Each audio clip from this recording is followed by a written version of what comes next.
Walking from the hotel to the gardens was beautiful in so many ways. You could smell the hyacinths before you saw them, and then you could see them little by little through the trees until the giant fields came into full view. Keukenhof Garden is only open for 8 weeks from mid-March to mid-May, and I chose to go in the middle of April, the 18th and 19th. I was hoping for a peak display, and I was not disappointed.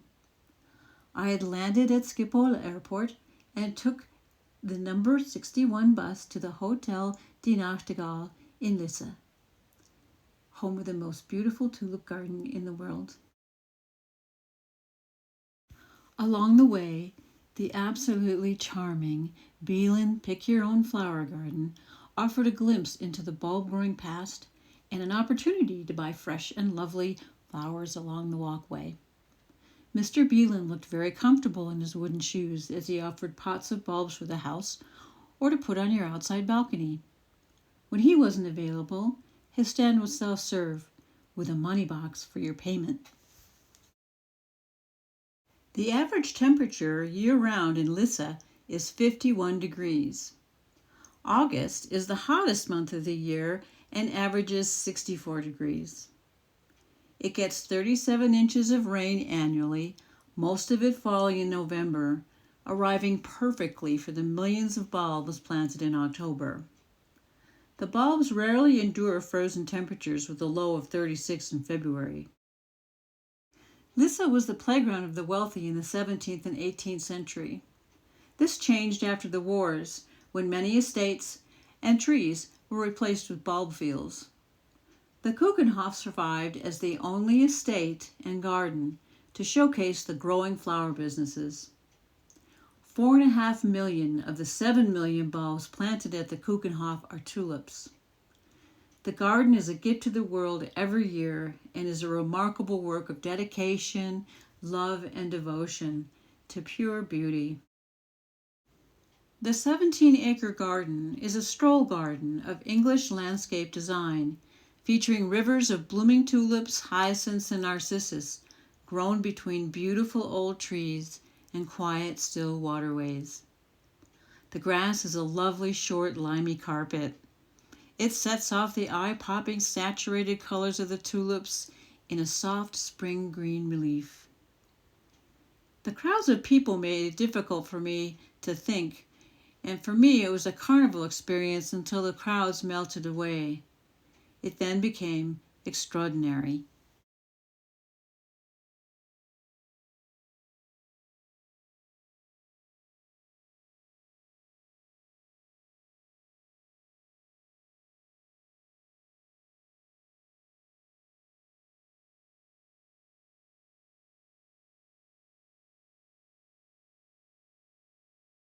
These are Greggii tulips named Casa Grande. I have the Greggii Red Riding Hood planted in my garden. Greggii tulips are known for the purple striations on the insides of their leaves. This beautiful apricot Darwin tulip is surrounded by purple and white hyacinths and blue windflowers. This is a parrot tulip named Rococo. Parrot tulips are my very favorite tulip, and I plant them every year in containers. They bloom in May and miss the constant freezes of April. I've grown the apricot, Texas gold, and green wave. Combined with purple and white hyacinth and blue windflowers, they are stunning. This is Hyacinth orientalis, named Miss Saigon. Notice the pale purple edges. This is Hyacinth orientalis, Midnight Mystique. Thompson & Morgan has it. This is a pink peony-flowered tulip. Peony tulips are a type of late-blooming double tulip. Double tulips bloom in early to mid-April. Peony-flowering tulips bloom in late April. Here is another pink doubles tulip. It looks so charming in its floppiness, doesn't it? This is Dreamland, a single late tulip blooming in May. This is a Greggii tulip. If you look closely, you'll see the mottled purple striations on the leaves. This is a single tulip named sorbet. Notice the tightly closed tulips rising in between the sorbets.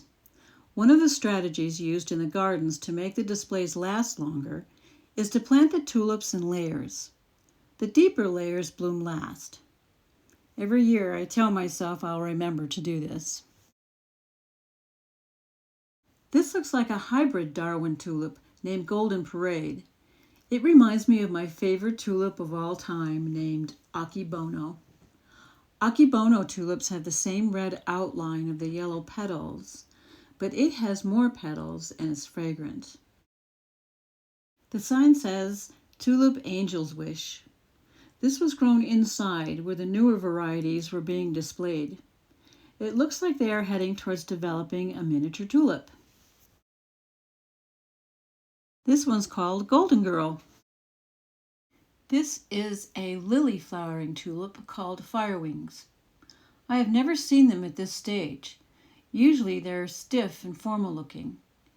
I actually like them better this way.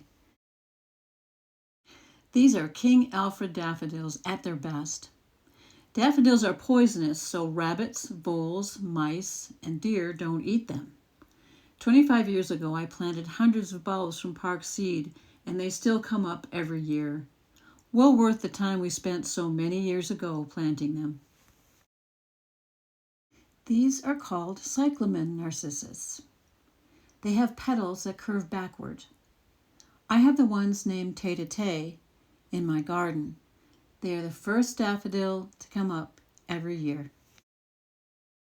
Double narcissus are late blooming and very reliable bloomers. Usually their heads tend to hang down, but this that you're looking at must be a variety named Sherborne, Sherborne, a beautiful upright double. These are named Falmouth Bay. I couldn't find them for sale. A good substitute would be Thalias. They're my favorite white daffodil and very fragrant. This beautiful grouping of daffodils led to the wild garden at the Keukenhof. The wild garden had several types of bulbs and plants that I've been successful with in my own garden. Unfortunately, a mossy stump this beautiful is not one of them. I loved this primrose so much I had Ricky grow it for me. My clumps are not near so grand, but they are lovelier with every passing year. This is a very hardy plant and the only primrose I have been able to grow on this side of the mountain. The name is the oxlip primrose, or Primula elatior, Elatior. It behaves as a perennial in my garden and spreads by seed. These are Fritillaria uva vulpis. I grow the Fritillaria meleagris, or the guinea hen variety. They're the ones that look like they have a little checkerboard on them. They bloom beautifully among my daylilies as an early interest in spring. These are a trout lily called White Beauty. I have the yellow ones, and after 3 years they are still trying. I think they're getting too much sunlight, and it is not damp enough for them. This looked like one scary ladder to me. These beautiful vases of flowers contain red and white lilies, baby's breath, dried yellow goldenrod, red carnations, white alliums, and a few deep pinkish and yellowy shrubbery stems I couldn't recognize. Wow, really beautiful. This is where Judith and I had a coffee and shared Danish. I remember saying to her that I was having a perfect day as we inhaled the impossibly pink hyacinths planted nearby. It was a very lovely day. The Keukenhof is famous for its rivers of grape hyacinths planted between strips of tulips and tall trees. I fell in love with them and vowed to bring this idea home with me to my own garden. I knew the tiny bulbs would live in my garden, but I wanted a plant that would be pretty all year long. I decided on woolly veronica, and it really is just perfect. The still waters of the Keukenhof are achingly beautiful under the trees. I hope you enjoy them.